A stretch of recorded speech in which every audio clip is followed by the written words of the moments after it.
Today, America is dead.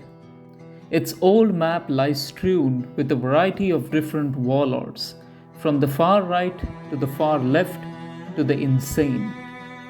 But how did we get here? How did America die? Let's see. After World War II, America was still a nation distinctly untouched by the ravages of war.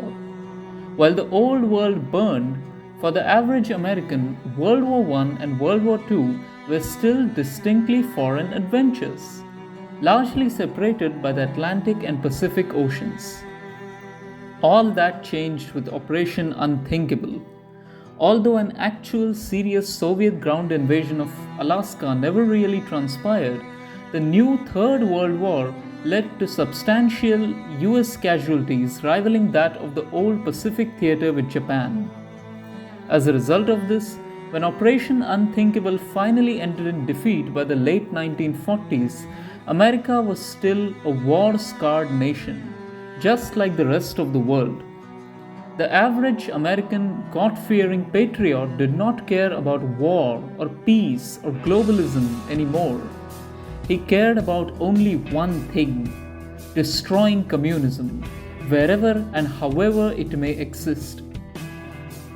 It was on this charged up and virulently anti-communist platform that George S. Patton, hero of the Third World War and anti-communist crusader, was elected to power in 1952, with the vice president being none other than the notorious Joseph McCarthy. In the ensuing years, McCarthy developed his own brand of anti-communist ideology called McCarthyism.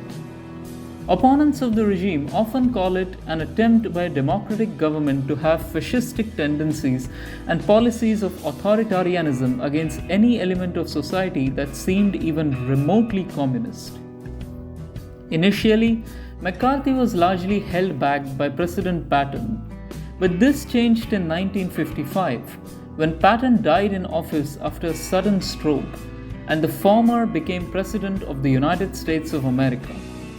What followed was an unbridled excess of purges, crackdowns, and harsh batoning against society, Hollywood, business figures, politicians, and anyone suspected of being communist. People were arrested, detained, or even disappeared on mere whims, and the anti-communist legislations were used to justify how this was necessary to protect America. The hardliner Stalinist coup by Lazar Kaganovich in the USSR provided further fuel to the fire burning in Washington, D.C., as fear spread of the coming of a second Stalin. What McCarthy or his supporters did not know at that time was that right there in the 1950s, they were laying the groundwork for the erosion of American democracy, which would come crashing down so spectacularly some decades later. This Red Scare intensified to a whole new level when Fidel Castro and his ragtag band of revolutionaries toppled the pro-American regime of Cuba and started showing leftist tendencies. Although initially Fidel tried flirting for American support, McCarthy's strong suspicions led to the Cubans looking east instead of west. Already in 1959, McCarthy had started plotting the demise of the Cuban Revolution, but his own health issues led to him retiring just like Patton before him.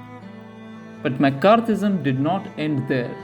His policies were continued by the Republican Party, who won a spectacular third victory in 1960 as William E. Jenner and Richard Nixon became president and vice president respectively. While Jenner's domestic policies may have been slightly relaxed compared to McCarthy, he was as hawkish in foreign policies as his predecessor. Even as the USSR itself was collapsing by 1961, Jenner was already planning to nibble away at its corpse. He supported and gave massive American aid to any and all anti-Soviet guerrilla fighters in Eastern Europe and against the Yugoslavs in the Balkans.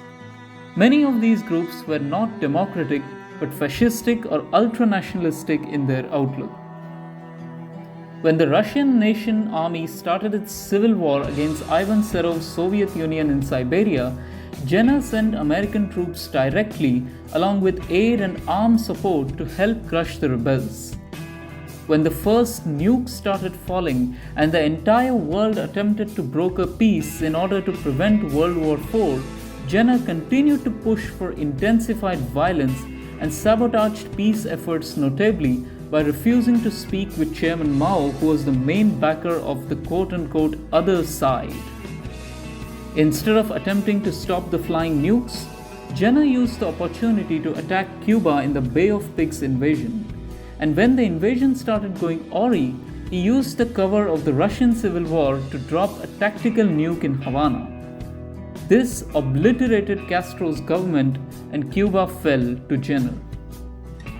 Despite all of his victories, the wars in Eastern Europe had taken a heavy toll on Americans, and for the fourth time in 50 years since 1914, American blood had been split on foreign soil.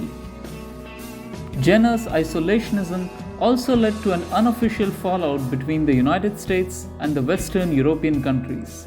As a result, American support towards European wars in the colonies dwindled, leading to a condition where communism lost out in Europe, but anti-American liberation regimes swiftly took power in the Third World. Thus, it was no surprise when the Republican Party lost the elections of 1964 by a wide margin. Their victorious nemesis being the young, charismatic boy chanting about freedom and civil rights. His name? John Fitzgerald Kennedy.